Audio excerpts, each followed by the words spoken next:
सदा दूतां नूं कलदा, उसदा फजल कदे मेरे तो नहीं टलदा। मेरी राखी लई सदा दूतां नूं कलदा, उसदा फजल कदे मेरे तो नहीं टलदा। नाम ओदा मेरी है पनाह, नाम ओदा मेरी है पनाह। निचाली सदा मेरे कोल ढाल है, हर मुश्किल दे विच मेरा यीशु मेरे नाल नाल है। हर मुश्किल दे विच मेरा यीशु मेरे नाल नाल है। रोवां जद कदे मेरे हंझू साफ करदा, सीने नाल लौका हथ सिर उत्ते तरदा। रोवां जदों कदे मेरे हंझू साफ करदा, सीने नाल लांदा हथ सिर उत्ते तरदा। जदों मैनू कोई ना पूछे, जदों मैनू कोई ना पूछे, खुद पुछदा कि मेरा हाल है। हर मुश्किल दे विच मेरा यीशु मेरे नाल नाल है। हर मुश्किल दे विच मेरा यीशु मेरे नाल नाल है। मेरी कमजोरियां च कुवत ओ मेरी है, ओदा रूह पाक मेरी बनदा दिलेरी है। मेरी कमजोरियां च कुवत ओ मेरी है, ओदा रूह पाक ओदा रूह पाक ओदा रूह पाक मेरी बनदा दिलेरी है। जंग मेरी आपे लड़दा, जंग मेरी आपे लड़दा। विंगा होण नहीं ओ देंदा मेरा वाल है। हर मुश्किल दे विच मेरा यीशु मेरे नाल नाल है। हर मुश्किल दे विच मेरा यीशु मेरे नाल नाल है। बाप वांगू करदा फिकर, बाप वांगू करदा फिकर, ते मां वांगू रखदा ख्याल है। हर मुश्किल दे विच मेरा यीशु मेरे नाल नाल है। हर मुश्किल दे विच मेरा यीशु मेरे नाल नाल है। हर मुश्किल दे विच मेरा यीशु मेरे नाल नाल है। हर मुश्किल दे विच मेरा यीशु मेरे नाल नाल है। मेरा यीशु मेरे नाल नाल है। मेरा यीशु मेरे नाल नाल है। मेरा यीशु मेरे नाल नाल है। आमेन, हालेलुया। हर मुश्किल दे विच, हर मुश्किल समय में, हर संकट के समय में मेरा यीशु मेरे साथ और मुझ में है, मेरे भीतर है, मेरे दिल में है। बाप जैसे करता फिकर और माँ जैसे रखता वो ख्याल है। आमेन, हालेलुया। जब मुझे कोई ना पूछे, जब मुझे कोई ना पूछे, वो पूछता है खुद आके मेरा हाल है। आमेन। जब मुझे कोई नहीं पूछता, मेरी रखवाली के लिए वो हमेशा अपने स्वर्गदूतों को मेरे चारों तरफ भेजता है। मेरी रखवाली के लिए वो हमेशा अपने स्वर्गदूतों को मुझे देता है, और उसका रूह पाक, उसका पवित्र आत्मा हमेशा मेरी दिलेरी बनता है। उसका पवित्र आत्मा, यीशु का आत्मा मेरी दिलेरी है। जब प्रभु मेरी ओर है, पवित्र आत्मा के रूप में, तो मेरे विरोध में कौन आ सकता है। आमेन। वो मेरे मस्तक को ऊंचा करता है, वो मेरे सर को ऊंचा करने वाला प्रभु है। हालेलुया। इसे हम आत्मा और सच्चाई से, हम पूरे हृदय से अपने यीशु के नाम की स्तुति करते हैं, उसका भजन गाते हैं, उसकी महिमा गाते हैं, क्योंकि जो यीशु ने हमारे लिए खोल दिया दरवाजा, स्वर्ग हमारे लिए 24 घंटे 7 दिन हमारे ऊपर खुला हुआ है। यीशु ने ये काम पूरा कर दिया है। और अब कोई भी हमारे जीवन में कोई भी ऐसी बात नहीं है जो हमारे जीवन में हमें आशीषित है हम, और आशीषों से हमारे जीवन में हमें श्राप, हमारे आशीषों को श्राप में पलट के रख दे। आमेन, आमेन, हालेलुया।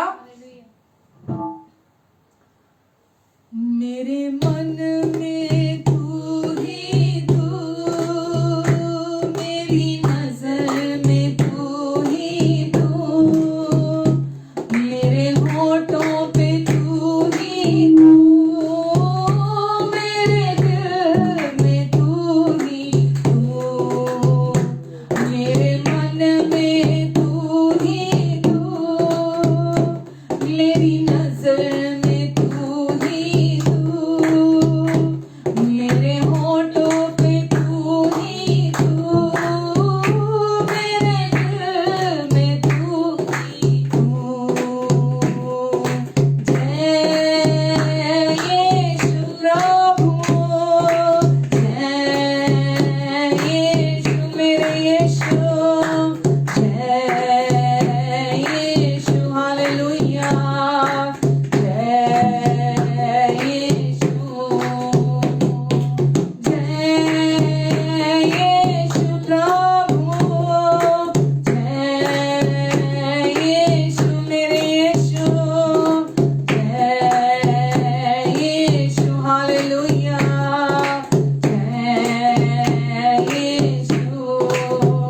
मेरी प्रार्थना में तू ही तू, मेरे भजनों में तू ही तू, मेरे गीतों में तू ही तू, मेरे जीवन में तू ही तू, मेरी प्रार्थना में तू ही तू, मेरे भजनों में तू ही तू, मेरे गीतों में तू ही तू, मेरे जीवन में तू ही तू।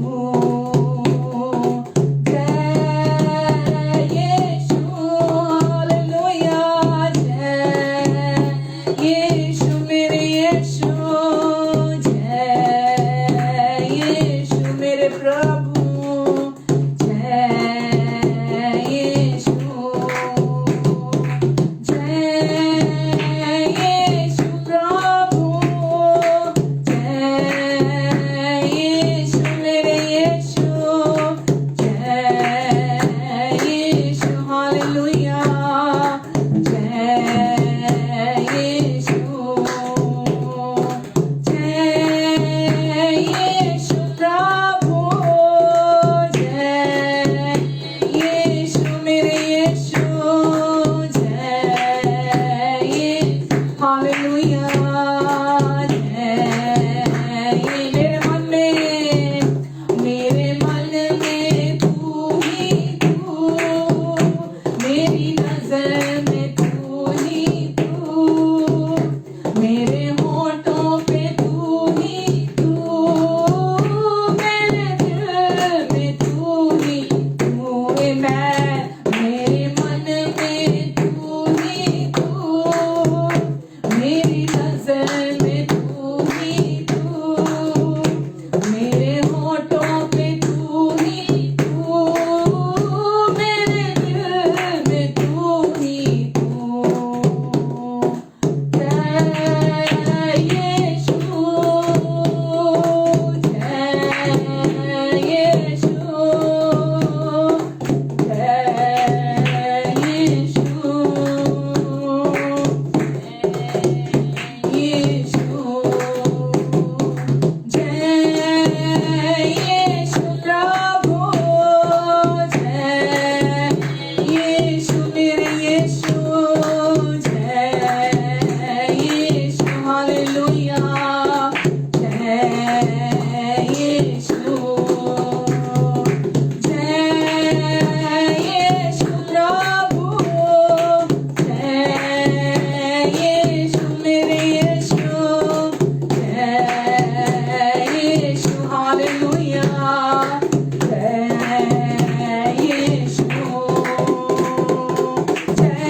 जय यीशु, जय यीशु, जय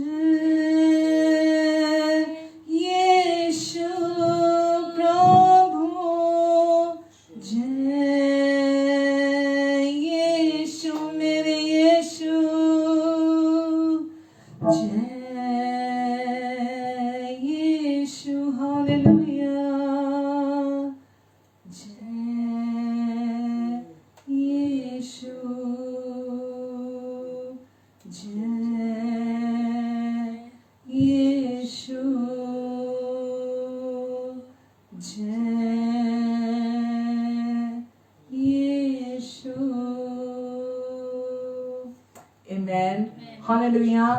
हाँ प्रभु, हमारे मन में, हमारे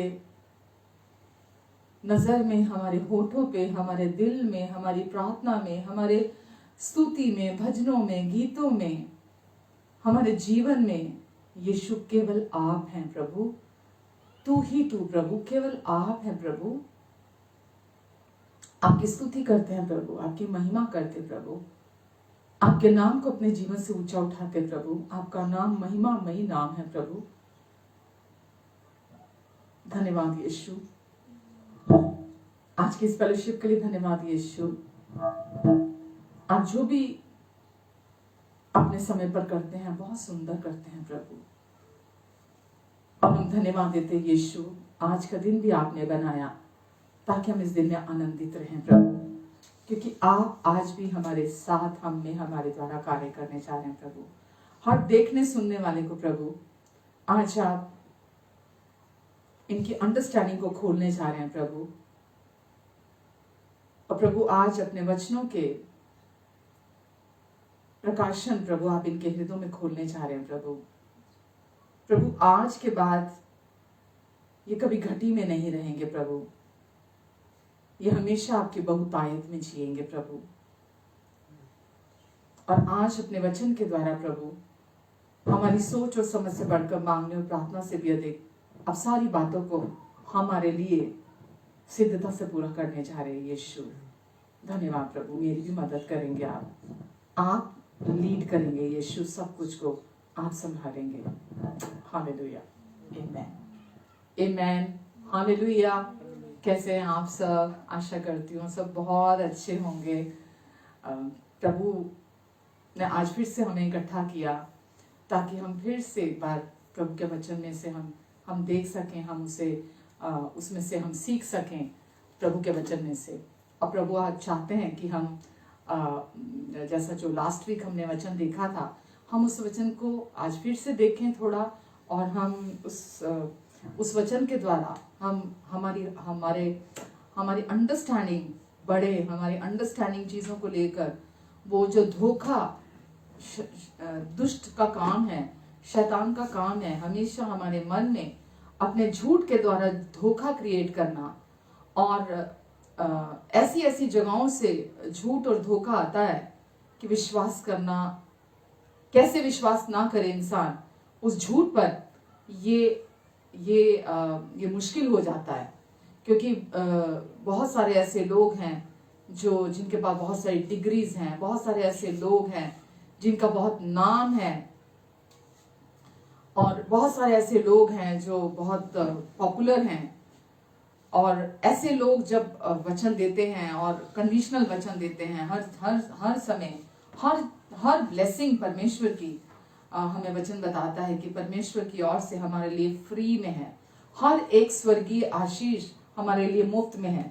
कोई भी आशीष हम जो प्रभु की ओर से हमारी जिंदगी में है, उस पर कोई प्राइस टैग नहीं है। प्रभु ने कोई उसके ऊपर टैग नहीं लगा के रखा कि पहले तुम ये करोगे तो मैं तुम्हें आशीष दूंगा। प्रभु की हर आशीष उनकी संतानों के लिए, उनके अपनों के लिए पूरी रीति से मुफ्त में है।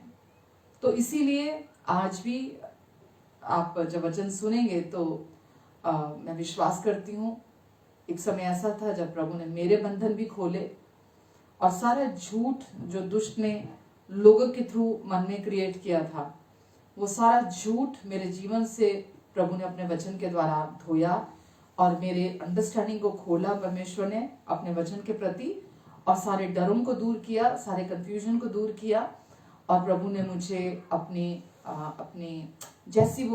जो उनकी इच्छा है मेरे जीवन में कि जो कुछ मेरे पास हो, परमेश्वर ने उस स्थान पर मुझे लाकर खड़ा किया। आमेन। तो आज भी जैसा कि आप में से कुछ लोग जानते हैं कि हम बात कर रहे हैं कि फाइनेंशियल ब्लेसिंग्स परमेश्वर के संतान होने के नाते अब उनकी हमारी जिंदगी में इस क्षेत्र में, आर्थिक क्षेत्र में उनकी क्या इच्छा है, वो क्या चाहते हैं आपकी और मेरी जिंदगी से। और क्योंकि लोग सच्चाई को नहीं जानते अपने लिए, इसी वजह से लोग अपने जीवन में आज भी बंधनों में हैं और आज भी लोग संघर्ष कर रहे हैं इसमें से बाहर आने के लिए।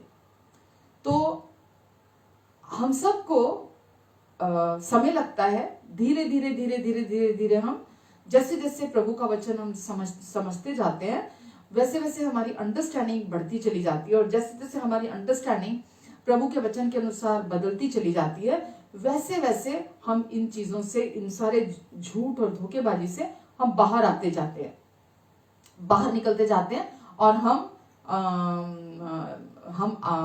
वो ब्लेसिंग्स जो प्रभु ने हमें दी हैं, हमारे लिए रखी हैं, हम उसमें धीरे धीरे ऊंचे और ऊंचे और ऊंचे और ऊंचे उठते चले जाते हैं।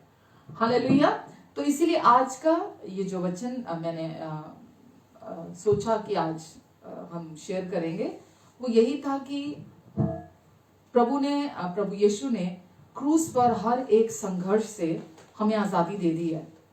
अब किसी भी विश्वासी के जीवन में किसी प्रकार का कोई संघर्ष बाकी नहीं रहा है, पर क्योंकि विश्वासी अपने जीवन में सच्चाई को पूरी रीति से नहीं जानता, इसी वजह से वो संघर्ष में बना रहता है। और आज बहुत सारे लोग ऐसे हैं जो सच ना पता होने की वजह से आर्थिक तंगी में रहते हैं, और आर्थिक तंगी को वो एक्सेप्ट कर लेते हैं अपने जीवन में, और वो उसी रीति से जीवन जीने लगते हैं और वो उसी में बने रह जाते हैं, क्योंकि उनको पता ही नहीं है कि प्रभु की क्या इच्छा उनकी जिंदगी से।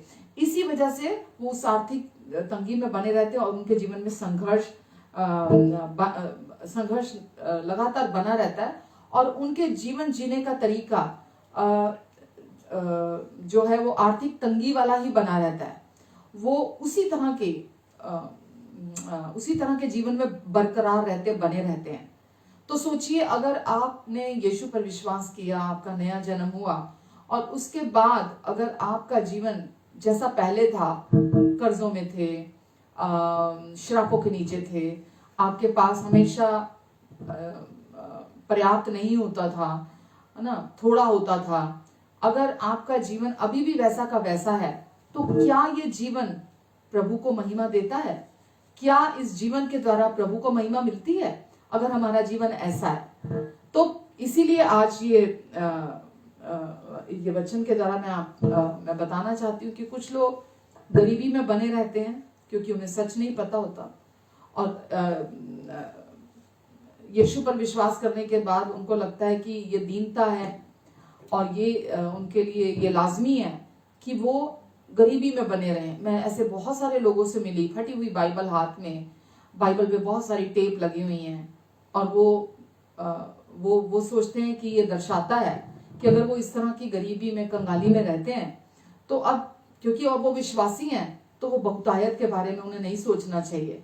विश्वासी हैं तो बस उन्हें केवल खाने के लिए जो उनका अपना 2 वक्त का खाना है, बस वहीं तक ही उन्हें सोचना है, उसके आगे उन्हें नहीं सोचना। जैसा कि मैंने पिछले सप्ताह कहा था, लोग सोचते हैं कि अगर मेरे पास 2 वक्त का खाना है और सर पे छत है तो बस मुझे और कुछ नहीं चाहिए, बस मेरे लिए यही काफी है, मुझे इससे अधिक बढ़कर अब प्रभु से नहीं मांगना, इससे अधिक बढ़कर। तो कुछ लोग ऐसा सोचते हैं। तो मेरा आज ऐसे लोगों से बात करने का मकसद था कि जो लोग आज भी अभी भी विश्वासी हो जाने के बाद भी अभी भी संघर्ष कर रहे हैं। हालेलुया। कुछ लोग क्योंकि समझ नहीं पाते कि बहुतायत का जीवन कैसे जिया जाए। जब मैं भी प्रभु में आई थी शुरू में, तो मुझे भी समझ में नहीं आया था, क्योंकि मैंने भी ऐसी शिक्षाएं सुनी थी और ऐसी ऐसी चीजें सुनी थी कि मुझे पता नहीं था विश्वास कैसे किया जाता है आर्थिक क्षेत्र में। तो हर महीने अपने अपने फाइनेंसिस को लेकर मतलब कोई बजट नहीं, जब पता ही नहीं है ही आपके पास जितनी जरूरत है उससे कम है, तो आप बजट भी कैसे क्रिएट करोगे। तो खींचतान के सारी जरूरतों को पूरी करने की कोशिश करना, ताकि आपकी प्रतिदिन की जरूरतें पूरी हो सकें, आपके बिल भरे जा सकें, आपके पास मैं हमेशा ये सोचती थी कि कौन सा बिल या कौन सा खर्चा पहले किया जा सकता है, या कौन सा अभी जिसके लिए रुका जा सकता है, वेट की जा सकती है। तो ये खींचातानी हम करते रहते हैं, क्योंकि हमें पता नहीं होता प्रभु में आ जाने के बाद कि आर्थिक क्षेत्र के लिए हमें क्या विश्वास करना है। आमेन। और ये बहुत ही तनावपूर्ण और बहुत ही निराशाजनक होता है जब आप इस परिस्थिति से होकर गुजर के जा रहे होते हैं। और मैं विश्वास करती हूँ कि बहुत लोग सहमत होंगे कि हर समय कि आज खाने के लिए मुश्किल हो, घर के टेबल पे खाना नहीं है, आपके पास बिल भरने के लिए पैसे नहीं है, और आपके पास आरामदायक जीवन जीना आपके लिए ऐसा हो जाता है जैसे कोई एक मायावी सपना जैसे होता है कि कभी आरामदायक जीवन में जी पाऊंगा, कभी मेरा जीवन ऐसा हो पाएगा कि बस अब मुझे किसी भी चीज की अपनी चिंता ना करनी पड़े। तो हालांकि परमेश्वर की इच्छा है कि हम हमेशा बहुतायत का जीवन जिए, हमारे पास कभी किसी चीज की कमी घटी ना हो, क्योंकि परमेश्वर बहुतायत के परमेश्वर हैं। और यीशु ने भी क्या बोला कि मैं आया तुम्हें जीवन देने, और केवल जीवन नहीं बहुतायत का जीवन देने के लिए आया। तो परमेश्वर की इच्छा हमारे लिए बहुतायत की है, जिसमें आपका आर्थिक क्षेत्र भी सम्मिलित है, वो भी मिला हुआ है। परमेश्वर चाहते हैं कि आप आर्थिक रीति से भी उन्नति करें, आर्थिक रीति से भी बढ़ोतरी करें। संसार में अगर आप लोगों को देखेंगे कि उनके जीवन बंधुआई में है, जैसा उनके पास उनका बजट बहुत कम होता है, उनके पास अपर्याप्त आमदनी होती है, और उनके पास जरूरत से ज्यादा क्रेडिट कार्ड्स होते हैं, कई सारे क्रेडिट कार्ड्स होते हैं उनके पास। आजकल तो बहुत इजीली मनी अवेलेबल हो जाती है, बैंक से लगातार फोन आते हैं कि आपको क्रेडिट कार्ड चाहिए, क्रेडिट कार्ड बन जाएगा, आपका क्रेडिट कार्ड चाहिए आपको। तो लोगों के पास क्रेडिट कार्ड्स की बहुतायत बढ़ जाती है, कम बजट होता है, पर्याप्त आमदनी होती है। ये घर बहुत लोगों के जीवन में ऐसा होता है, आमदनी 98 और खर्चा रुपया। और संसार की होड़ में संसार लोगों के साथ कंपैटिबल होने के लिए हर तरह से वो सोचते हैं कि नहीं, हमारे पास भी सब कुछ होना चाहिए ताकि हम भी लोगों में उठ बैठ सकें, हम भी दिखा सकें कि हमें प्रभु ने आशीष दी है। और इस चक्कर में भी लोग बहुत सारे क्रेडिट कार्ड्स बनवा लेते हैं, और हो सकता है कि हो नहीं सकता, मतलब मैं अपनी भी बात करूं तो हैरान और परेशान रहती थी कि कैसे अपने खर्चों को पूरा करूं मैं, कैसे अपने चीजों को पूरा करूं मैं। उन समयों में प्रभु ने मुझे बहुत सिखाया है, आमेन। और कैसे अपने पर्स में से खुरचन इकट्ठा कर करके, थोड़े पैसे इकट्ठा कर करके मतलब चीजों को मैनेज करती थी मैं उन समयों में। हालेलुया। जैसा मैंने बोला, आपके जरूरत के, जैसा कि आपको गाड़ी में डीजल भरवाना है, गाड़ी में डीजल भरवाने के लिए पैसे नहीं होते थे, टेबल पर इनफ खाना नहीं होता था, और इलेक्ट्रिसिटी के बिल, दूसरे बिल भरने के लिए भी पैसे नहीं होते थे। तो समझ में नहीं आता था कि क्या किया जाए, कैसे इन सब चीजों से प्रभु में मैं आ गई, प्रभु पर विश्वास भी किया, लेकिन इन सारी चीजों से आजादी कब मिलेगी, कब छुटकारा मिलेगा इन सारी बातों से। तो बहुत सालों तक मैं ऐसे ही कंफ्यूज और भ्रम में घूमती रही, मैं भी ऐसा, और कुछ भी मेरे जीवन में निश्चित नहीं था, सब कुछ अनिश्चित था मेरी जिंदगी में। और बहुत बार पर, लेकिन यह है कि उन समयों में मैंने प्रभु के वचन से बहुत सीखा और प्रभु ने मुझे सिखाया, जब गाड़ी के लिए डीजल के पैसे नहीं होते थे या जब इनफ जरूरतें पूरी करने के लिए इनफ मनी नहीं होती थी, ये सब नहीं, तो प्रभु ने उन समयों पर मुझे सिखाया। यहाँ दो अलग अलग बातें हैं। एक ये कि आप उस समय प्रभु जैसा आपको वचन सिखाता है, आप सीखते हैं और फिर आप बढ़ते हैं। और एक दूसरा होता है कि आप उन हालातों में, उन परिस्थितियों में बने हुए हैं और आप बढ़ना नहीं चाहते। आप सोचते हैं नहीं, यही दीनता है, यही ह्यूमिलिटी है, बस मुझे इसी में बना रहना है। और क्योंकि प्रभु कहते हैं कि दीन बने रहो, तुम्हें दीन बने रहना है, तो लोग उस अवस्था में, उस स्थिति में बने रहते हैं। हालेलुया। और पसीना बहाते हैं, संघर्ष करते हैं। और प्रभु ने मुझे वचन में, अपने वचन के द्वारा सिखाया कि धोखा नहीं खाना, कि कोई तुझे धोखा ना खिलाए, इसीलिए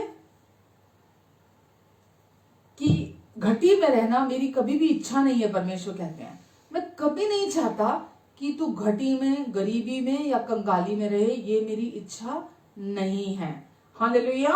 और प्रभु कभी नहीं चाहते कि हम खूब पसीना बहाते हुए, खूब संघर्ष करते हुए हम जीवन जिएं। प्रभु इतना प्यार करते हैं हमें, वो कभी नहीं चाहते कि हम तनाव का जीवन जिएं। प्रभु कभी नहीं चाहते कि हम हमेशा तनाव में बने रहे। तो इसीलिए वो चाहते हैं कि हम उनकी सच्चाई को जाने, उनके प्रेम को जाने, उनके अनुग्रह को जाने कि प्रभु की इच्छा आपके और मेरे जीवन से क्या है। प्रभु नहीं चाहते कि केवल तनख्वाह तक, जो आपकी जो आमदनी है, आमदनी से आमदनी तक और घटी से घटी तक का जीवन जिए। बहुत सारे लोग आज अपनी आमदनी से आमदनी तक का बस हर समय कमाना कमाना कमाना कमाना कमाना, और या घटी कि कैसे मैं अपने घर के खर्च पूरे कर सकूं, उसी में बने रहते हैं। या इनकम आई और कैलकुलेशन शुरू हो गई, और बस फिर अगली इनकम जब आएगी तब तक कैलकुलेशंस लगाते रह जाते हैं, और वो मैनेज भी करना मुश्किल हो जाता है कि क्या बचाएं, क्या खर्चें, क्या करें। जोड़ना तो बहुत दूर की बात है, उसको सेव करना तो बहुत दूर की बात है। हालेलुया।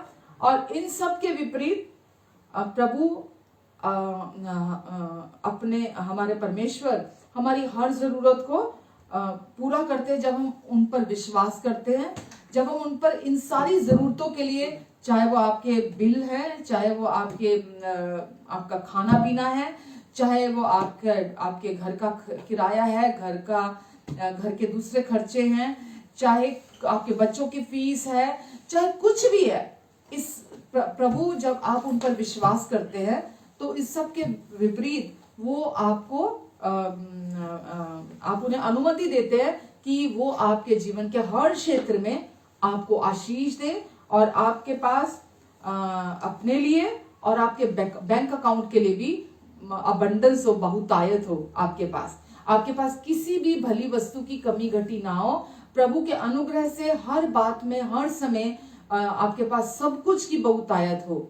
ये प्रभु की इच्छा आपके जीवन से अगर नहीं होती तो ये वचन में कभी नहीं लिखा होता कि प्रभु अपने अनुग्रह से हमें हर समय, हर बात में सब कुछ की बहुतायत देना चाहते हैं।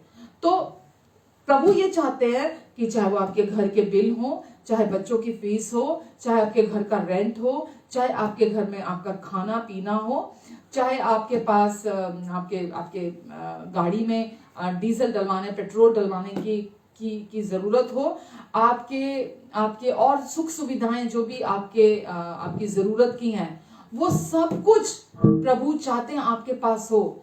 और जब आप उन पर विश्वास करते हैं तो आपको ये सारी चीजें पसीना बहाकर और संघर्ष करके नहीं प्राप्त होती हैं।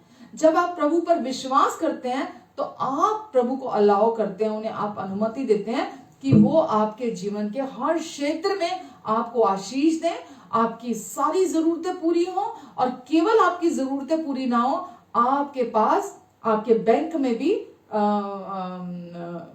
आपके बैंक को भी प्रभु आशीष देते हैं, बैंक अकाउंट को भी आशीष देते हैं प्रभु। आमेन। इसीलिए प्रभु चाहते हैं हम उन पर भरोसा रखें, उन पर विश्वास करें, ताकि वो हमारी जिंदगी के हर एरिया में काम कर सके, जिसमें आर्थिक क्षेत्र भी शामिल है। हमारी सांसारिक अभिलाषाएं, जो इच्छाएं हैं, वो हमें धोखा दे सकती हैं। प्रभु ने हमारी हर जरूरत को पूरा करने का वायदा किया है, प्रॉमिस किया है कि तेरी हर जरूरत को मैं पूरी करूंगा। और लेकिन सांसारिक जो इच्छाएं हैं वो हमें धोखा दे सकती हैं, और हम प्रलोभित होकर, हम टेम्प्ट होकर, हम धन को पहला स्थान अपने जीवन में दे सकते हैं। सांसारिक इच्छाओं को पूरा करने के लिए दुष्ट हमें टेम्प्ट करता है, ताकि हम अपने जीवन में पहला स्थान धन को बना के रखें। और प्रभु कभी नहीं चाहते कि हम बैकवर्ड्स चले, पर प्रभु कभी नहीं चाहते कि जैसा कि परमेश्वर के राज्य में धन सबसे निचले स्थान पर आता है।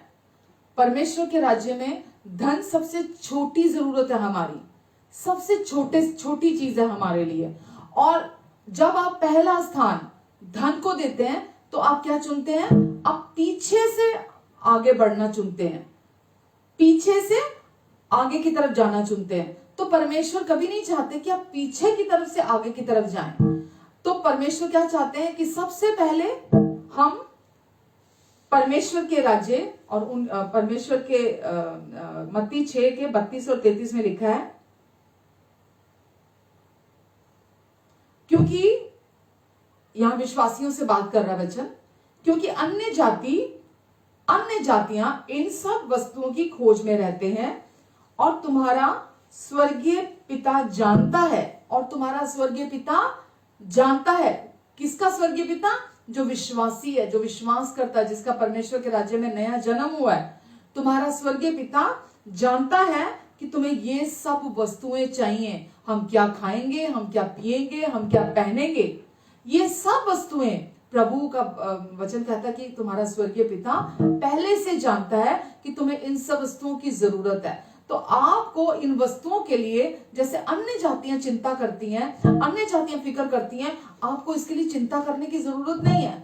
आपको इसके लिए पसीना बहाने की, संघर्ष करने की जरूरत नहीं है। आपको निराश होने की जरूरत नहीं है। आपको शॉर्टकट अपनाने की जरूरत नहीं है। आपको मेन हाईवे पे ही रहने की जरूरत है। आपको कैसे बोलूं कि आपको स्ट्रांग होकर, आपको बोल्ड होकर उस हाईवे पे चलने की जरूरत है, क्योंकि परमेश्वर कहते हैं कि मैं तेरा प्रोवाइडर हूं, मैं तेरी हर जरूरत को पूरा करूंगा। आमेन। वो यहोवा यिरे है, वो प्रभु मेरा चरवाहा है, इसलिए मुझे कभी कोई घटी नहीं होगी। वो आपके साथ है, वो आपके लिए है। तो वो क्या चाहते हैं आपकी जिंदगी से? वो आपको बता रहे हैं कि अन्य जातियां इन सब वस्तुओं की खोज में रहते हैं। अन्य जातियां हम क्या खाएंगे, हम क्या पिएंगे, हम क्या पहनेंगे, हर समय उनके विचारों में, उनकी सोचों में उनकी फिक्रें रहती हैं, उनकी जरूरतें रहती हैं, उनकी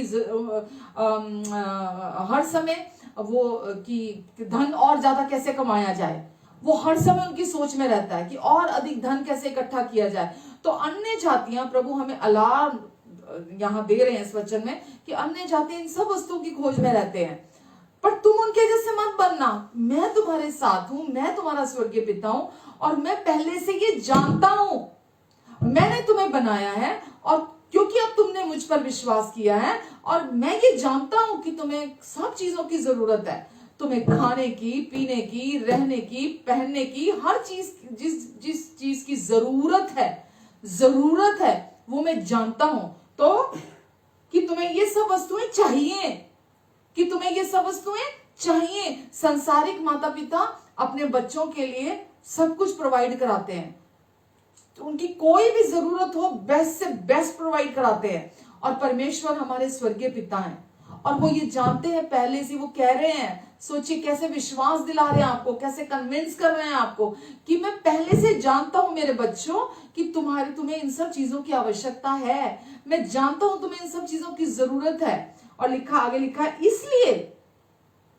इसलिए पहले तुम परमेश्वर के राज्य और उनकी धार्मिकता की खोज करो, तो ये सब वस्तुएं भी तुम्हें मिल जाएंगी। तो परमेश्वर क्या कह रहे हैं कि सबसे पहले तुम परमेश्वर के राज्य और उनकी धार्मिकता की खोज करो तो बाकी की सब ये वस्तुएं भी तुम्हें मिल जाएंगी। सबसे पहला स्थान वो क्या कह रहे हैं? सबसे पहला स्थान तुम मुझे दो, बाकी के सारी जो भी तुम्हारी जरूरतें हैं वो भर दी जाएंगी, वो पूरी कर दी जाएंगी। बाकी जो भी आगे की लिस्ट है, सबसे पहला स्थान तुम मुझे दोगे तो बाकी के सारी जरूरतें तुम्हारी जिंदगी में। तो फिर जब आप पहला स्थान परमेश्वर के राज्य और उनकी धार्मिकता को देते हैं, यानी कि परमेश्वर का राज्य क्या है? पवित्र आत्मा जो हमारे अंदर है। परमेश्वर का राज्य पवित्र आत्मा हमारे अंदर रहते हैं, पवित्र आत्मा के द्वारा है। वचन में लिखा है परमेश्वर का राज्य खाना पीना नहीं है, परमेश्वर का राज्य धार्मिकता, मेल मिलाप और आनंद है।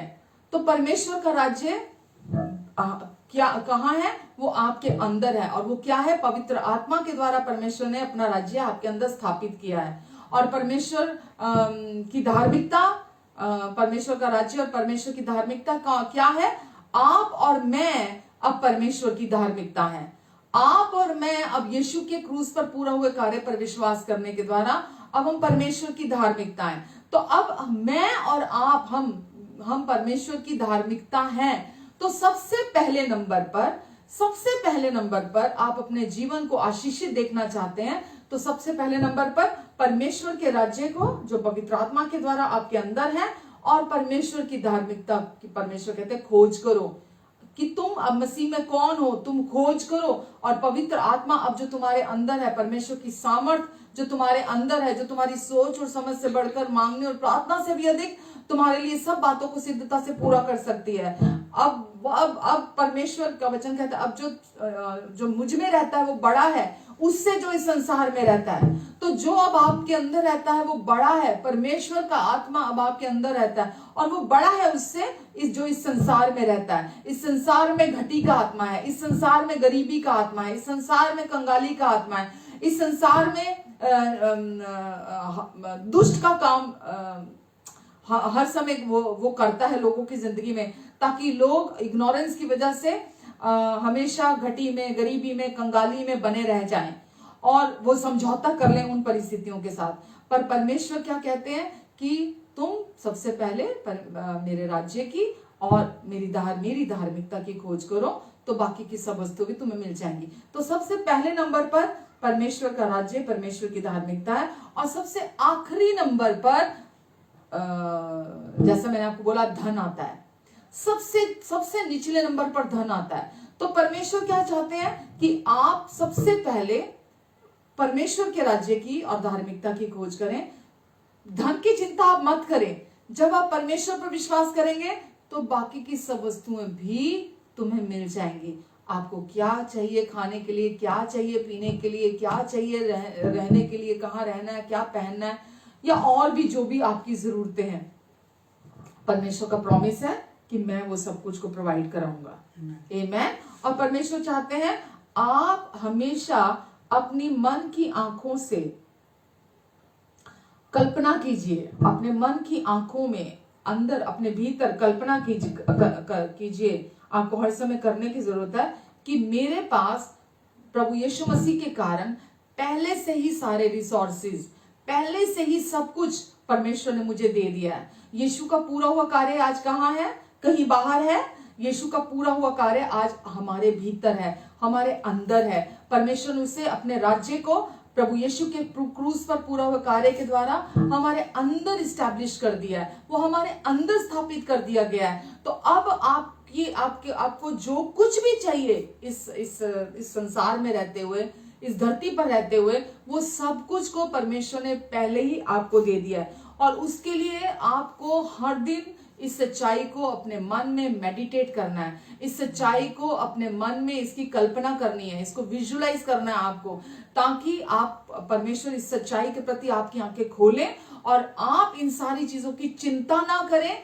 आप इन सारी चीजों के लिए परमेश्वर पर विश्वास रखें, परमेश्वर पर भरोसा रखें, अपनी सब जरूरतों के लिए उन पर निर्भर होकर चलें, उन पर निर्भर होकर अपना जीवन जिएं।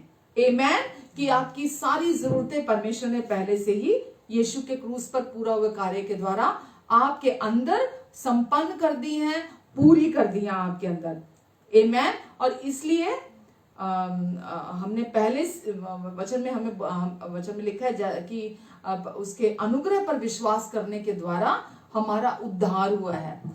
प्रभु यीशु मसीह के अनुग्रह पर विश्वास करने के द्वारा हमारा उद्धार हुआ है। उद्धार मतलब हर एक स्वर्गीय आशीष प्रभु यीशु मसीह पर विश्वास, उनके प्रभु यीशु के अनुग्रह पर विश्वास करने के द्वारा उद्धार की हर ब्लेसिंग आज हमारे अंदर, हमारे भीतर परमेश्वर ने दे दी है।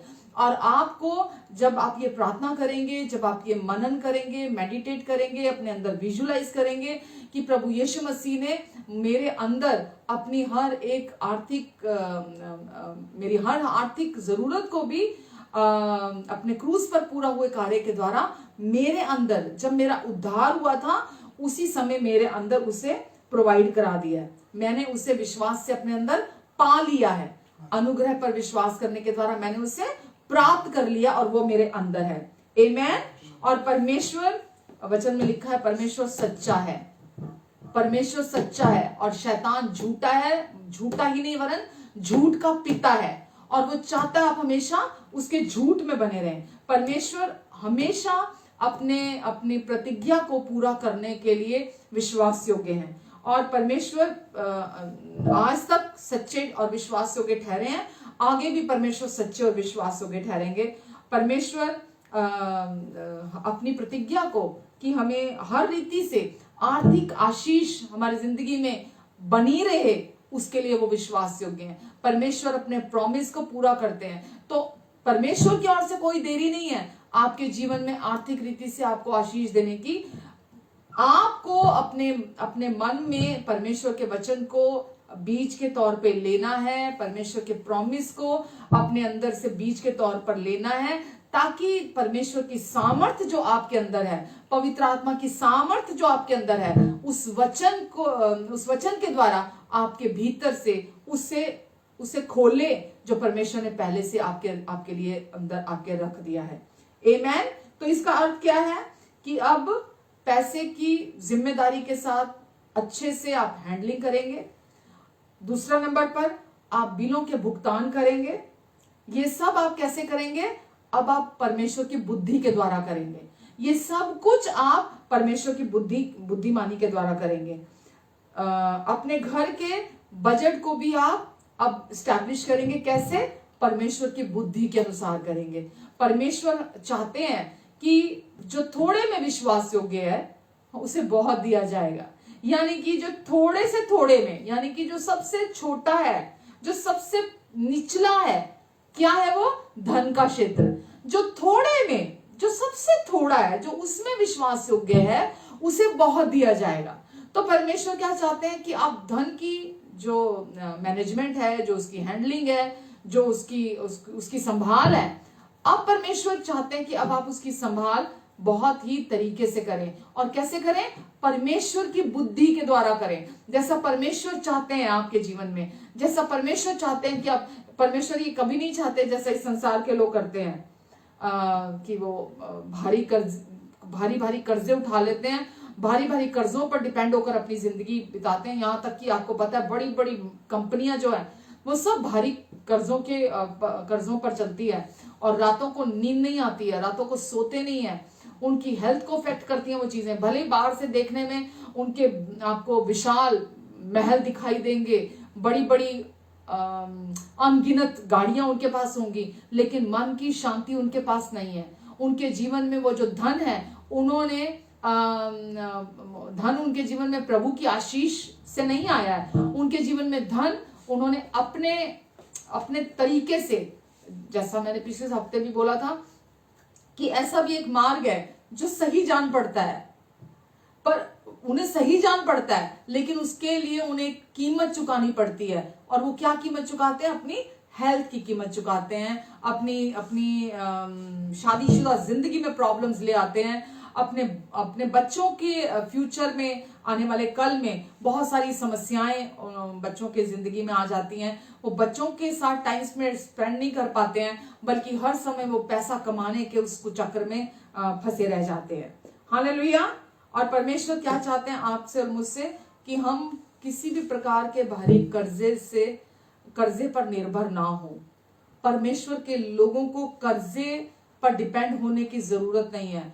परमेश्वर के लोग उदार लोग हैं। परमेश्वर चाहते हैं परमेश्वर के लोग उदारता से देने वाले बने। सोचिए, अगर किसी के सर पर बहुत कर्जा होगा, क्या वो उदारता से देने वाला होगा? बिल्कुल नहीं, क्योंकि उसको हर समय मुझे देना है, देना है, देना है, देना है, मुझे लोगों का देना है, मुझे लोगों का कर्जा देना है। हर समय उसके मन में यही कैलकुलेशन चलती रहेंगी। पर परमेश्वर क्या चाहते हैं कि हम उदारता से देने वाले बने। हम कर्जे पर डिपेंड होकर जीवन ना जिए। हम ये क्रेडिट कार्ड्स के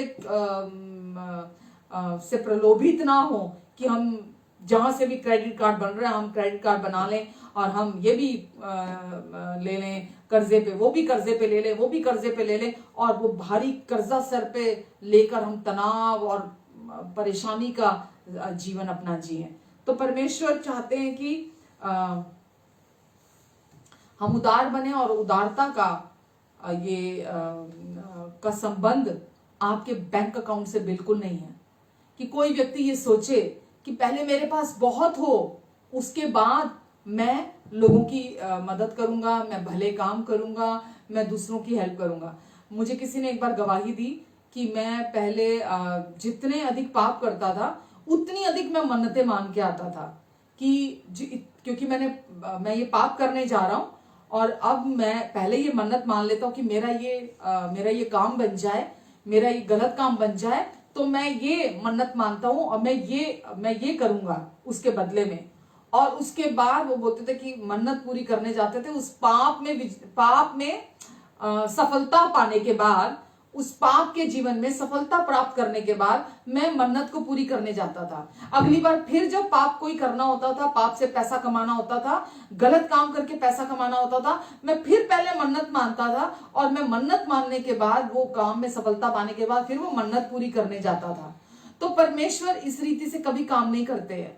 परमेश्वर कभी भी पाप का साथ नहीं देते हैं कि वो ये बोले कि चलो गलत काम करके पैसा कमा लेते हैं और गलत काम करके बैंक बैलेंस बना लेते हैं, और उसके बाद उन्होंने बताया, कहते हैं मैं उसके बाद फिर दान देता था। वो जो गलत काम से पैसा कमाता था, उसके बाद मैं खूब दान देता था लोगों के सामने धर्मी बनने के लिए और परमेश्वर के सामने धर्मी बनने के लिए, कि देखो मैंने पाप में इतना कमाया था पर इतना हिस्सा मैंने दे दिया वहां पे। अब मेरी तरफ गलत आंख मत रखना आप, क्योंकि मैंने जो कमाया था उसमें से आपका शेयर दे दिया। मैंने मन्नत मानी थी कि इतने कमा के लाऊंगा और इसमें से इतना शेयर दूंगा मैं आपको।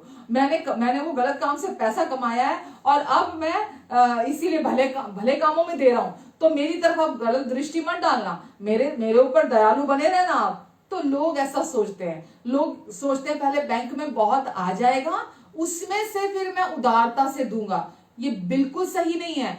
आपको देने के लिए बैंक बैलेंस नहीं चाहिए। आपको देने के लिए बहुत बड़ा अमाउंट आपके पास पहले होगा, आप अपनी उसमें से आप लोगों को देंगे। परमेश्वर इसे उदारता नहीं कहते हैं। परमेश्वर, जब आप यीशु मसीह पर विश्वास करते हैं और आपका परमेश्वर के राज्य में नया जन्म होता है, तो परमेश्वर का आत्मा आपके अंदर आकर रहने लगता है। और परमेश्वर का आत्मा स्टिंजी नहीं है, परमेश्वर का आत्मा कंजूस आत्मा नहीं है। परमेश्वर का आत्मा आपके अंदर आकर रहने लगा है, और परमेश्वर का आत्मा उदारता का आत्मा है। वचन में लिखा है कि उस परमेश्वर का धन्यवाद हो कि उनके वर्णन से बाहर के गिफ्ट के लिए, जो वर्णन से बाहर है, जिसका कोई मुकाबला नहीं कर सकती कोई भी चीज, जिसको शब्दों में बयान ही नहीं किया जा सकता, कि परमेश्वर ने हमें अपने इकलौते पुत्र का गिफ्ट दिया है परमेश्वर ने। तो परमेश्वर उदार परमेश्वर है, जो हम सबको हर दिन सब कुछ प्रोवाइड कराते हैं। कोई भी मनुष्य ये नहीं कह सकता कि ये मैंने अपनी एबिलिटी से कमाया है, मैंने अपनी एबिलिटी से पाया है, ये मैंने मेहनत करके, कोशिश करके, बिना परमेश्वर के हेल्प के, बिना परमेश्वर के मैंने इसे प्राप्त किया है। तो कोई भी मनुष्य ये नहीं कह सकता। परमेश्वर उदार परमेश्वर है, और जब हम यीशु पर विश्वास करते हैं तो वो उदारता का आत्मा हमारे अंदर आकर रहने लगता है। हमारे पास कुछ कितना भी हो, मतलब आप वेट नहीं करते कि आपके पास कल के लिए आपकी जेब में बचेगा कि नहीं बचेगा। आपके पास कल सुबह के लिए आपके पास होगा कि नहीं होगा। परमेश्वर जब आपको गाइड करते हैं, जब अंदर से पवित्र आत्मा आपको लीड करते हैं, परमेश्वर की बुद्धि आपको लोगों के साथ भलाई करने के लिए लीड करते हैं परमेश्वर अपनी बुद्धि के द्वारा, तो आप बिल्कुल नहीं सोचते कि नहीं परमेश्वर ऐसे कैसे दे दूं मैं, मुझे अपने लिए नहीं चाहिए क्या, कल सुबह मेरे को जरूरत पड़ेगी, कल सुबह मुझे जरूरत पड़ेगी बच्चों के लिए, अपने लिए, इस ये खर्चा है, वो खर्चा है, सुबेरे जरूरतें हैं मेरी, मैं कोई फालतू नहीं मांग रहा हूं, ऐश के लिए नहीं मांग रहा हूं, मेरी जरूरतें हैं सुबह सुबह, तो मैं ऐसे कैसे दे दूं। आप ऐसा कभी नहीं बोलेंगे। जब परमेश्वर आपके हृदय में बात करते हैं, परमेश्वर अपनी बुद्धि के द्वारा आपकी अगुवाई करते हैं, आप, जैसा मैंने पिछले हफ्ते कहा था, आप परमेश्वर के धन के सेवक हैं। परमेश्वर ने आप पर विश्वास करके आपको धन सौंपा है, ताकि परमेश्वर जैसा आप चाहें वैसा आप धन की हैंडलिंग करें। जैसा परमेश्वर की मर्जी है, जैसा परमेश्वर चाहते हैं, आप उसी तरह से उस धन को इस्तेमाल करें परमेश्वर के राज्य में। तो आप जैसा परमेश्वर चाहते हैं फिर आप वैसा करते हैं, और आप अगले दिन की चिंता नहीं करते, आप कल सुबेरे की चिंता नहीं करते। आपको अगर परमेश्वर ने आपके दिल में बात की है, आपके हृदय में डाला है, या आपको दिखाई दे रहा है कि इस व्यक्ति की जेन्युइन कोई जरूरत है, जो भी व्यक्ति दिखा रहे हैं परमेश्वर आपको, तो आप उदारता से, बिना जतलाए, बिना दिखाए, बिना नाम कमाए, आप उस व्यक्ति के लिए करते हैं। आप अपनी शोहरत के लिए, अपने नाम के लिए, अपने पर्सनल फायदों के लिए कुछ नहीं करते वहां पर। आप ये जानते हैं कि आपको परमेश्वर चाहते हैं और परमेश्वर आपको दिखा रहे हैं, तो आप वहां पर उदारता से देने वाले बनते हैं। तो उसके लिए बैंक अकाउंट कोई नहीं सोचता कि मेरे पास कितने पीछे हैं, मेरे पास कितने बच जाएंगे। व्यक्ति कैलकुलेट नहीं करता उसके लिए कि मेरे पास बचेगा कि नहीं बचेगा, मेरे पास कितना बचेगा, कल सुबह के लिए होगा कि नहीं होगा। वो व्यक्ति ऐसा कभी नहीं सोचता। वो व्यक्ति के अंदर जब परमेश्वर बात करते हैं तो वो व्यक्ति, उसे रुकना नहीं चाहिए। बहुत सारे लोग ऐसे हैं जो इस वचन के अनुसार पहले से करते हैं कि अगर परमेश्वर ने उन्हें, उनके हृदय में कुछ डाला है, या उन्हें दिखाई दे रही है सामने वाले की जरूरत, परमेश्वर की बुद्धि के द्वारा वो देख पा रहे हैं, तो वो नहीं सोचते कि उनके जेब में बचा है कि नहीं बचा। वो अपना पूरा का पूरा वॉलेट खाली करके दे देते हैं। आमेन, हालेलुया। बिल्कुल यही एग्जाम्पल मैं आपको देना चाहती हूँ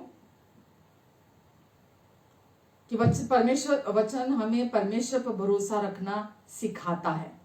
वचन हमें धन पर भरोसा रखना नहीं सिखाता, वचन हमें परमेश्वर पर भरोसा रखना सिखाता है। आमेन। और यहाँ पर मैं आपको उस स्त्री का उदाहरण देना चाहती हूँ जो मंदिर में आती है, और मंदिर में जो दान पेटी होती है, उस दान पेटी में वो अपना सब डाल देती है, और बावजूद वहां पर और भी बहुत सारे, मंदिर है तो मंदिर में बहुत सारे लोग आए हुए थे, और यीशु ये कहानी बता रहे हैं। यीशु उस समय मंदिर में मौजूद थे, और यीशु मंदिर में देख रहे थे कि लोग आ रहे हैं, जा रहे हैं, और वहां एक स्त्री थी। और वचन में मैं आपके लिए पढ़ती हूँ, मरकुस 12:43 और 44 में लिखा है, तब उसने अपने चेलों को पास बुलाकर उनसे कहा, तब यीशु ने अपने चेलों को पास बुलाकर उनसे कहा, मैं तुमसे सच सच कहता हूं कि मंदिर के भंडार में डालने वालों में से, मंदिर के भंडार में डालने वालों में से इस कंगाल विधवा ने सबसे बढ़कर डाला है। इस कंगाल विधवा ने सबसे बढ़कर डाला है, क्योंकि सबने धन की बढ़ती में से डाला है, सबने धन की बढ़ती में से डाला है, परंतु इसने अपनी घटी में से जो कुछ उसका था, अर्थात अपनी सारी जीविका डाल दी। आमेन। जो कुछ उसका था अर्थात अपनी सारी जीविका डाल दी है। तो परमेश्वर यहां आपको और मुझे इस वचन के द्वारा दिखा रहे हैं कि उस कंगाल विधवा उसके पास जो था उसने उसे डाल दिया। प्रभु यीशु वहां मंदिर में देख रहे थे कि बहुत सारे धनवान लोग आए, और बहुत सारे धनवान लोगों ने आकर बहुत दान दिया, लेकिन प्रभु की दृष्टि किस पर गई? उस कंगाल विधवा पर, क्योंकि उसके पास जो कुछ था, जो कुछ उसका था, जो कुछ उसके पास उसका था, उसके जेब में था, जो कुछ उसका था, अर्थात इसका क्या अर्थ? अर्थात अपनी सारी जीविका डाल दी है, यीशु ने बोला। तो इसका जो दिया, जो इसने दिया है, वो सबसे बढ़कर दिया है, सबसे अधिक। लिखा है मंदिर के भंडार में डालने वालों में से इस कंगाल विधवा ने सबसे बढ़कर डाला है। लोग चर्च में मैंने पास्ट में देखा है कि जब ऑफरिंग बैग आता है, एक्सक्यूज मी, जब ऑफरिंग बैग आता है तो दिखाकर डालते हैं, है ना, कि मैं कितना बड़ा देने वाला हूं, है ना, जानबूझ के दिखा के डालेंगे, है ना, कि कोई देख रहा है तो अच्छी बात है, पता चल जाए कि मैं कितना देने वाला हूं। परमेश्वर ऐसा कभी नहीं चाहते कि आप पहली बात तो आप अपनी बढ़ती में से दे रहे हैं, दूसरा आप दिखा कर दे रहे हैं। वचन हमें बोलता है हृदय की तैयारी से, हर्ष के साथ देने वालों से परमेश्वर प्रसन्न होते हैं। हृदय की तैयारी, हर्ष से कौन देगा? जिसका हृदय तैयार होगा, जो प्रभु पर भरोसा रखता होगा, वो हर्ष के साथ देगा। वो बहुत हिसाब किताब लगाकर कि कितने दे रहा हूं, कितने हैं, मैं इससे कुछ खरीद सकता हूं अपने लिए, नहीं प्रभु मैं क्यों दूं, मैं तो इससे ये ले लूंगा, अपने लिए वो ले लूंगा, अपने घर के लिए ये ले लूंगा, ये सामान आ जाएगा, मेरे पास वो सामान की जरूरत है। जो व्यक्ति उदारता से देने वाला होता है ना प्रियो, वो खुद चीजों के अपने ऊपर खर्च नहीं करेगा, वो अपनी चीजों को जाने देगा। उस समय पर वो दूसरे की जरूरत को पहले देखेगा। वो ये नहीं देखेगा कि मैं अपने घर में ये खरीद सकता हूं, प्रभु मैं कैसे दे दूं, मैं ये ले सकता हूं, मैं कैसे दे दूं। अभी अगर प्रभु ने उसे दिखाया है या वो प्रभु की बुद्धि से देख रहा है, तो वो सबसे पहले प्रभु के राज्य में हर्ष से बोएगा, वो पहले देगा। तो प्रभु ने भी उस स्त्री को देखा और सराहा कि सबसे बढ़कर इस स्त्री ने दिया है। पर अगर आप इस संसार में देखेंगे, इस संसार में जो पैसा है उसको लोग ऐसा नहीं देखते हैं, उसके पैसे के विषय में इस तरह नहीं सोचते हैं। उनके लिए धन सबसे पहले स्थान पर आता है, उनके लिए धन सब कुछ है। और दुष्ट क्या चाहता है लोगों की जिंदगी में? वो हमेशा चाहेगा कि लोग परमेश्वर के राज्य में बीज ना बोएं, लोग बुद्धि से ना देने वाले बने, और हमेशा लोग गरीब और कंगाल बने रहें, वो देने वाले ना बने रहे, वो देने वाले ना हो। तो दुष्ट की इच्छा यही है कि आप सबसे जो थोड़ा है, जो सबसे छोटा है, उसी में ही फेल हो जाएं, आप उसमें ही विश्वास योग्य आप ना रहें। क्योंकि अगर आप उसमें विश्वास योग्य नहीं रहेंगे तो आप उसके बाद बाकी जो सब कुछ परमेश्वर ने आपके लिए रखा है, आप उस तक पहुंच ही नहीं पाएंगे। तो दुष्ट आपके जिंदगी में यही इच्छा रखता है। पर परमेश्वर धन के विषय में इस तरह नहीं सोचते। परमेश्वर हमारे मनों का नवीनीकरण करते हैं, हमें सिखाते हैं अपने वचन के द्वारा। परमेश्वर हमारे मन को नया करते हैं और हमें सिखाते हैं ताकि हम हर किसी के सामने अलग खड़े रह सके, हम अलग स्टैंड आउट करें, अलग से दिखाई दे। हम संसार के लोगों के समान ना हो, वरन हम हर किसी के बीच में हम अलग खड़े रहें। हालेलुया। क्योंकि हम संसार की रीति से नहीं, हम परमेश्वर के अनुसार चलते हैं। यदि हम उनसे आर्थिक आशीष को मांगने के समय में अपना दृष्टिकोण और अपना रवैया हम सही रखते हैं, बनाकर रखते हैं, तो हम खुद को उसे जो परमेश्वर ने पहले से हमारे अंदर रख दिया है, हम उसे ग्रहण करने के अवस्था में खड़े तैयार रहते हैं। जब आप अपना एटीट्यूड राइट रखते हैं और आप अपना दृष्टिकोण परमेश्वर के वचन पर बनाकर रखते हैं कि परमेश्वर का वचन धन के क्षेत्र में क्या कहता है, परमेश्वर जब आपके मन का नवीनीकरण करते हैं और आपको सिखाते हैं तो आप अपना दृष्टिकोण परमेश्वर के वचन पर लगा कर रखते हैं। आप अपनी कल्पनाओं में परमेश्वर की क्या इच्छा है आपके आर्थिक क्षेत्र के लिए, आप उस पर लगा कर रखते हैं, और आपका एटीट्यूड उसके अनुसार होता है जो परमेश्वर की इच्छा आपके जीवन से है। तो आप अपने आप को उस जगह पर उस अवस्था में ले आते हैं जहां आप निरंतर परमेश्वर से ग्रहण करते हैं। वो ग्रहण करते हैं जो परमेश्वर चाहते हैं हमारे पास हो, जो परमेश्वर चाहते हैं हम हमेशा जिसका आनंद उठाएं, उसे आप अपने जीवन में रिसीव करते हैं। आमेन।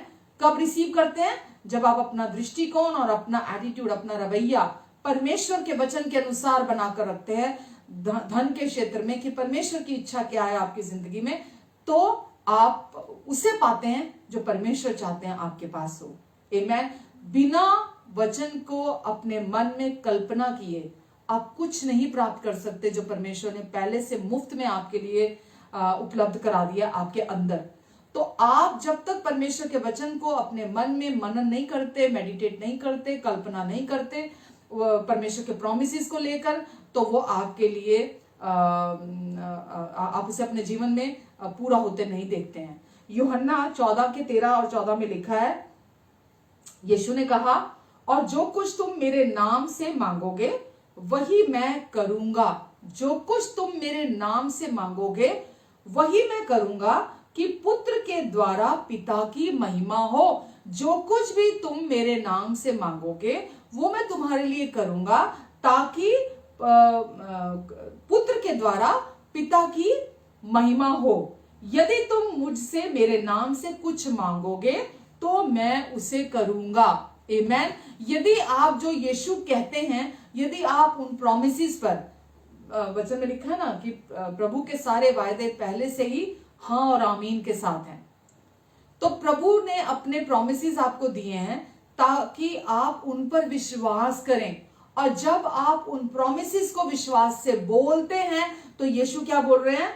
जो कुछ भी तुम मेरे नाम से मांगोगे वही मैं करूंगा, कि पुत्र के द्वारा पिता की महिमा हो। तो घटी में, गरीबी में, कंगाली में, श्रापों में, आर्थिक श्रापों में पिता को महिमा नहीं मिलती है। और यीशु ने बोला, यदि तुम मुझसे मेरे नाम से कुछ भी मांगोगे, कुछ मांगोगे, तो मैं उसे करूंगा। आमेन। मैं उसे करूंगा। जब आप उनकी सुनेंगे, जब आप उनकी मानेंगे, तो यीशु क्या कह रहे हैं कि आप जो कुछ भी विश्वास करेंगे, विश्वास करना क्या है? जो कुछ यीशु ने क्रूस पर पूरा कर दिया अपने अनुग्रह से, जब आप उस पर विश्वास करते हैं और विश्वास करके जब भी आप कुछ मांगते हैं, परमेश्वर कहते हैं मैं उसे पूरा करूंगा। आमेन। यदि हम नया जन्म पाए हुए हैं तो हमें हैरान और परेशान होने की जरूरत नहीं है कि पता नहीं परमेश्वर की प्रतिज्ञा धन के क्षेत्र में मेरे पर्स तक, मेरे बटुए तक, मेरे वॉलेट तक पता नहीं पहुंचेगी कि नहीं पहुंचेगी। हमें इसके लिए परेशान होने की जरूरत नहीं है। परमेश्वर के पास आपके लिए पर्याप्त से अधिक है। परमेश्वर के पास आपके लिए पर्याप्त से अधिक है आपकी सब जरूरतों को पूरा करने के लिए। तो आपकी परमेश्वर ऐसे नहीं है कि रुक जा, अभी थोड़ा इकट्ठा कर लेने दे मेरे को, अभी रुक, थोड़ा इकट्ठा हो जाने दे, मैं फिर तुझे दूंगा, अभी रुक, मेरे को पहले उसकी जरूरत पूरी करने दे, अभी रुक जरा, मेरे को पहले उसकी प्रार्थना का उत्तर देने दे। परमेश्वर पर्याप्त से अधिक के परमेश्वर है, मोर देन इनफ के परमेश्वर है। और परमेश्वर के पास आपकी हर जरूरत को पूरा करने के लिए पर्याप्त से अधिक मौजूद है, ताकि वो आपके जिंदगी में आपकी हर चीज को पूरा कर सके। फिलिपियो 4 के 19 में लिखा है, फिलिपियो 4 के 19 में, और मेरा परमेश्वर भी अपने उस धन के अनुसार जो महिमा सहित मसीह यीशु में है तुम्हारी हर एक घटी को पूरी करेगा। डेफिनेट वर्ड्स हैं, डेफिनेटली पूरा करेगा, निश्चय ही पूरा करेगा परमेश्वर। आपके भविष्य, आपका आज और आपका आने वाला कल, आप निश्चयी हो जाएंगे कि मेरा परमेश्वर मेरा परमेश्वर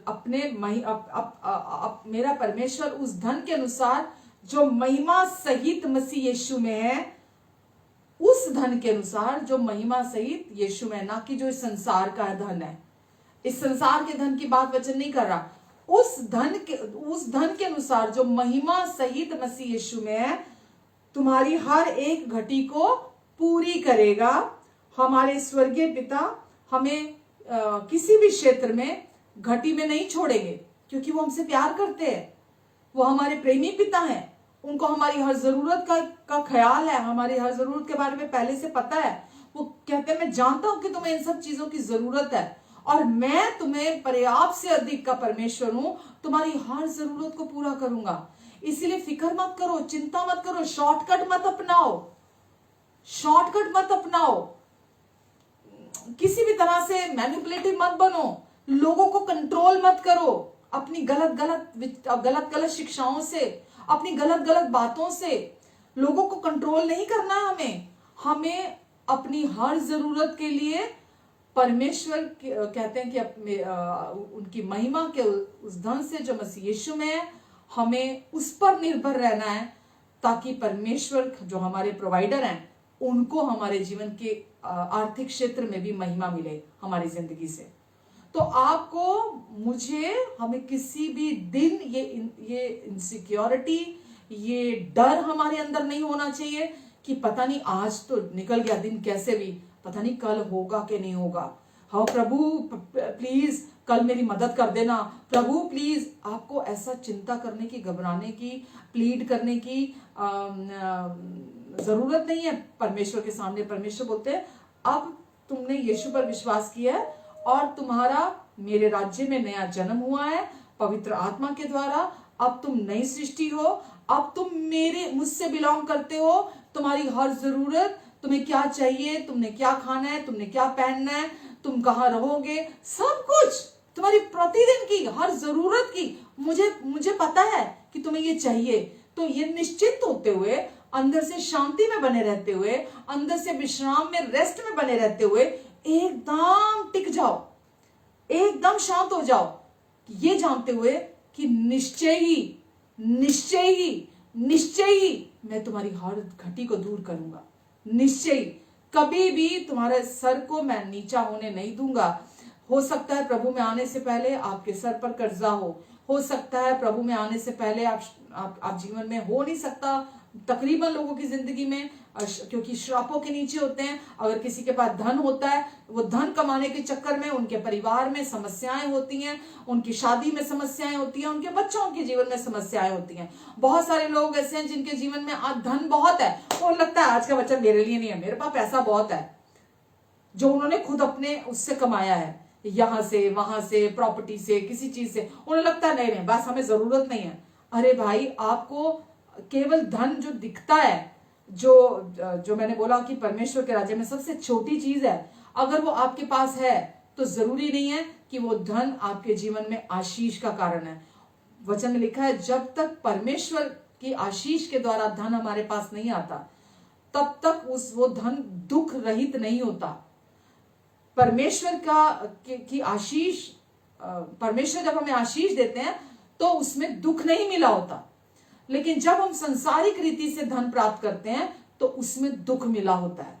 तो केवल धनी होना मेरे हिसाब से शायद बहुत धनी व्यक्ति इस दुनिया का सबसे गरीब व्यक्ति है, अगर वो संसार के हिसाब से धनी है। तो धन होना बुरा नहीं है, लेकिन धन होते हुए उनके जीवन में ये गारंटी होना कि आशीष और निश्चिंतता उनके जीवन में है, ये गारंटी नहीं है इस चीज की। तो प्रभु नहीं चाहते हम संघर्ष करके, हम निराशाजनक जीवन जीते हुए हम अपने जीवन में धन की आशीष को, धन को प्राप्त करें, या फिर हम अपने आप के साथ समझौता करके बैठ जाएं कि नहीं बस अब यही जीवन है, ठीक है, बस इतना ही ठीक है, हम उसके साथ समझौता कर ले, उस जीवन के साथ, कमी और घटी के, गरीबी के, श्राप के जीवन के साथ। तो प्रभु यीशु मसीह वचन में लिखा हमारे लिए क्रूस पर श्रापित हुए ताकि हम यीशु में आशीषित हो जाएं।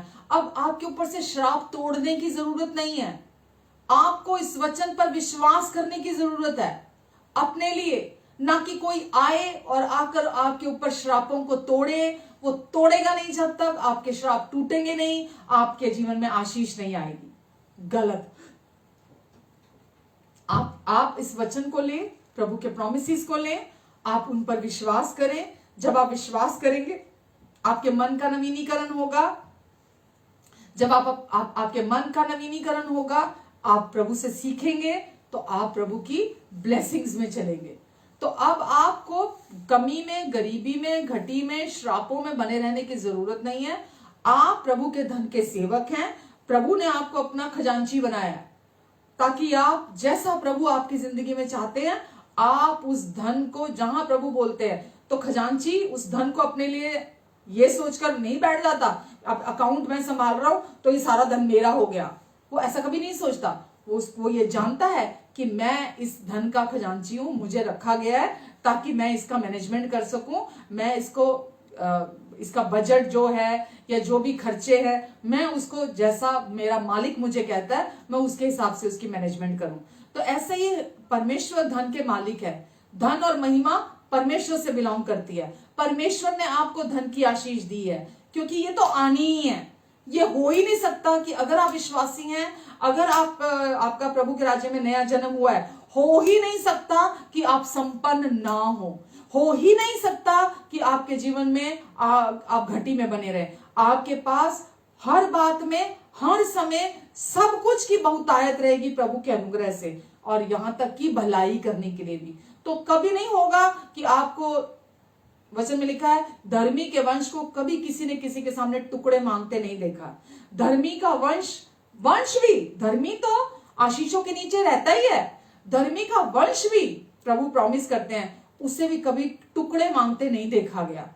वचन में लिखा है, प्रभु यीशु मसीह हमारे लिए क्रूस पर कंगाल हुए ताकि हम यीशु में धनी हो जाएं।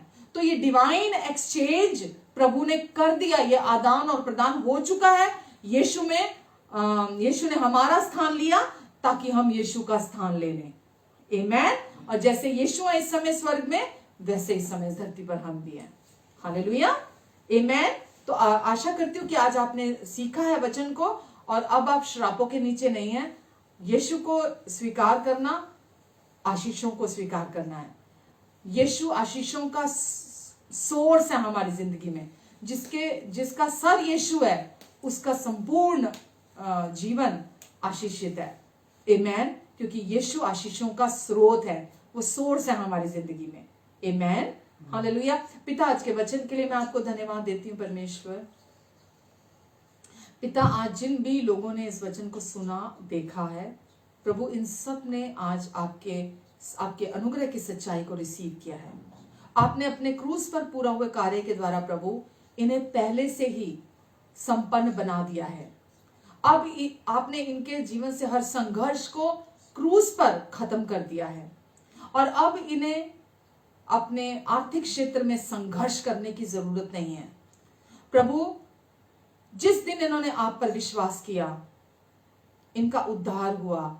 जिस दिन इन्होंने आपके अनुग्रह पर विश्वास किया, प्रभु, उसी दिन आपने इनके अंदर सब कुछ संपन्न कर दिया। और प्रभु, आज आपने फिर से इन्हें तरोताजा किया है, और आज जब इन्होंने आपका वचन सुना है प्रभु, तो इन्होंने आपकी बहुतायत को जाना है। प्रभु, इनके मन का आप नवीनीकरण कर रहे हैं प्रभु, ताकि ये आपसे सीखें, और प्रभु ये हर दिन आर्थिक रीति से बढ़ोतरी करें। आप बढ़ोतरी के, उन्नति के, लाभ के, सफलता के प्रभु हैं। और प्रभु, इनके जीवन में आपकी इच्छा जैसी स्वर्ग में पूरी होती है, इन सब के जीवन में आपकी इच्छा को आप पूरा कर रहे हैं। धन्यवाद यीशु। आमेन, आमेन एंड आमेन। हालेलुया। आमेन। आइए प्रभु भोज लेते हैं। प्रभु यीशु ने जिस रात वो हमारे पापों के लिए पकड़वाए जाने वाले थे, उन्होंने रोटी ली, तोड़ी और कहा, ये मेरी देह है जो तुम्हारे लिए तोड़ी जाती है। प्रभु ने अपनी सिद्ध और पवित्र देह हमारे लिए तोड़वाई ताकि हमें अपनी देह कभी ना तोड़वानी पड़े। ये रोटी, ब्रेड, ये प्रभु की ये सिंबॉलिक है कि हम प्रभु की सिद्ध और पवित्र देह में से खा रहे हैं।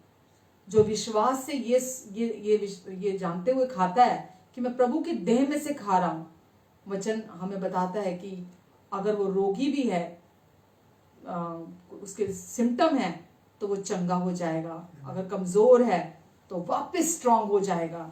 अगर बुढ़ापे के लक्षण समय से पहले आ गए हैं तो वो भी दूर हो जाएंगे। और अगर मृत्यु ने, झूठ ने उनके जीवन में कोई पकड़ बनाई है तो वो उससे भी आज़ादी पाएगा और वापस उस जीवन को जिएगा जो प्रभु ने उसके अंदर रखा है। आमीन। हर झूठ और धोखे से छुटकारा मिलता है जब हम प्रभु के देह में से खाते हैं। और आइए इस प्याले में से पीते हैं जो यीशु ने हमारे संपूर्ण पापों की, हमेशा के पापों की अपना लहू बहाकर कीमत चुकाई और हमारे पाप हमेशा के लिए मिटा दिए। और अब हम प्रभु यीशु पर विश्वास करने के द्वारा परमेश्वर की धार्मिकता है।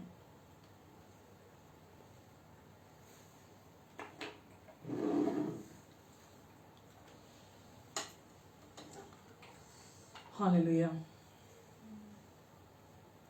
तेरा लहू बड़ा कीमती है प्रभु, तेरा लहू बड़ा कीमती है, तेरा लहू बड़ा कीमती है प्रभु, तेरा लहू बड़ा कीमती है। क्योंकि उस लहू में जो ताकत है उससे हम पाते हैं छुटकारा। क्योंकि उस लहू में जो ताकत है उससे हम पाते हैं छुटकारा। तेरा लहू बड़ा कीमती है प्रभु, तेरा लहू बड़ा कीमती है, तेरा लहू बड़ा कीमती है प्रभु, तेरा लहू बड़ा कीमती है। तूने जो लहू बहाया है सारी दुनिया को बचाया है। तूने जो लहू बहाया है सारी दुनिया को बचाया है। कभी तूने किसी से न कुछ मांगा, कभी तूने किसी से न कुछ चाहा, कभी तूने किसी से न कुछ मांगा, कभी तूने किसी से न कुछ चाहा। तेरा लहू बड़ा कीमती है प्रभु, तेरा लहू बड़ा कीमती है, तेरा लहू बड़ा कीमती है प्रभु, तेरा लहू बड़ा कीमती है। क्योंकि उस लहू में जो ताकत है जिसे हम पाते हैं छुटकारा। क्योंकि उस लहू में जो ताकत है जिसे हम पाते हैं छुटकारा। तेरा लहू बड़ा कीमती है प्रभु, तेरा लहू बड़ा कीमती है, तेरा लहू बड़ा कीमती है प्रभु, तेरा लहू बड़ा कीमती है, तेरा लहू बड़ा कीमती है प्रभु, तेरा लहू बड़ा कीमती है, तेरा लहू बड़ा कीमती है प्रभु, तेरा लहू बड़ा कीमती है। आमीन। प्रभु, मैं इस समय जितने लोग भी मुझे सुन रहे, देख रहे हैं, मैं इनके लिए आपको धन्यवाद देती हूँ। यीशु, आपकी इच्छा थी प्रभु कि आज ये हमारे साथ इस फेलोशिप में एक हो प्रभु, क्योंकि आज आप इनके मन की आंखों को खोलना चाहते हैं प्रभु। प्रभु यीशु, मैं धन्यवाद देती हूँ आपको प्रभु। और इस समय इनमें से अगर कोई बीमार है तो प्रभु यीशु के नाम से मैं इनके जीवन पर आपकी चंगाई की घोषणा करती हूँ, आपके छुटकारे की घोषणा करती हूँ, आपकी आज़ादी की घोषणा करती हूँ, आपके क्रूस पर पूरा हुए कार्य की घोषणा करती हूँ, आपकी महिमा को इनके जीवन पर बोलती हूँ। प्रभु यीशु, अगर कोई भी व्यक्ति किसी कमी घटी में, किसी भी तरह के परेशानी में है, तो प्रभु यीशु मसीह के नाम से प्रभु आपके अनुग्रह की घोषणा करती हूँ इनके जीवन पर, और प्रभु छुटकारे की, आजादी की घोषणा करती हूँ इनके जीवन पर। प्रभु आप बहुतायत के यीशु हैं, और आप चाहते हैं प्रभु इनके पास हमेशा पर्याप्त से अधिक रहे, और प्रभु ऐसा ही होगा, इनके पास पर्याप्त से हमेशा अधिक रहेगा। प्रभु इनके पास अपने लिए भी होगा, भलाई करने के लिए भी होगा, और प्रभु इनके पास आप इनकी कटौती पर भी आप आशीष को देंगे। प्रभु जी परमेश्वर, मैं आपको धन्यवाद देती हूँ पिता। प्रभु आज का वचन इनके लिए एक बड़े बड़े ब्रेक थ्रू को लेकर आएगा, और प्रभु इनके जीवन में ये आपकी भरपूरी को हर कदम पर, हर दिन, हर समय देखेंगे। और जितने लोग भी इस समय हैं प्रभु, जब हम रुखसत होते हैं आज आप इस मीटिंग से, तो प्रभु इन्हें और इनके अपनों को आप आशीष देंगे, इन पर अपना अनुग्रहकारी हाथ बनाकर रखेंगे, इनके मुख पर अपने मुख के तेज को चमकाएंगे। प्रभु आपने इन्हें सर बनाया, पूछ नहीं, ऊपर रखा है, नीचे नहीं। अब ये आशीषित है, घर के अंदर भी, घर के बाहर भी। प्रभु आपने इन्हें उधार लेने वाली जाति से उधार देने वाली जाति में शामिल कर दिया है, और प्रभु अब इनके पास कभी किसी चीज की कमी घटी नहीं होगी। और प्रभु हर झूठ और धोखा इनके जीवन से आज आपने तोड़ा है, और प्रभु अब ये आपकी सच्चाई में चलेंगे, और प्रभु आपकी सच्चाई हमेशा आजादी दिलाती है। प्रभु आपकी महिमा इनमें, इनके द्वारा प्रकट हो, आपकी रोशनी इनके द्वारा चमके, आपका प्रेम इनके द्वारा महके, आपका जीवन इनमें से होकर बहे, आपके अनुग्रहकारी शब्द प्रभु आप इनमें से होकर दूसरों तक पहुंचाएंगे। प्रभु इनकी अंडरस्टैंडिंग को आप और बढ़ाएंगे, और प्रभु आप आपका उद्देश्य, आपकी इच्छा, आपकी योजना आप हर दिन, हर क्षण इनके जीवन से पूरा करेंगे। धन्यवाद देती पिता मैं आपको, धन्यवाद। आपका अनुग्रह, आपकी शांति इनके जीवन में मल्टीप्लाई हो जाए प्रभु यीशु के नाम से। आमीन, आमीन, आमीन। हालेलुया। God bless you and love you. प्रभु आपसे बहुत प्यार करते हैं, मैं भी आपसे बहुत प्यार करती हूँ, और मेरी प्रार्थना, मेरी इच्छा आपको खूब फूलते फलते देखने की है, और मैं आशा करती हूँ कि आप उन्नति कर रहे हैं, बढ़ोतरी कर रहे हैं। अगर आज के वचन से आपको आशीष मिली, ऐसे बार बार सुने, दूसरों के साथ भी शेयर कर सकते हैं आप। इसलिए नहीं कि हमें कोई इससे फायदा हो, बल्कि इसलिए कि दूसरों के फायदे में हम हमारी खुशी और बढ़े, हम और अधिक प्रसन्न हो कि दूसरे लोग उन्नति कर रहे हैं, दूसरे लोग बढ़ रहे हैं। And thank you. अपना ध्यान रखें, अपनों का भी ध्यान रखें। God bless.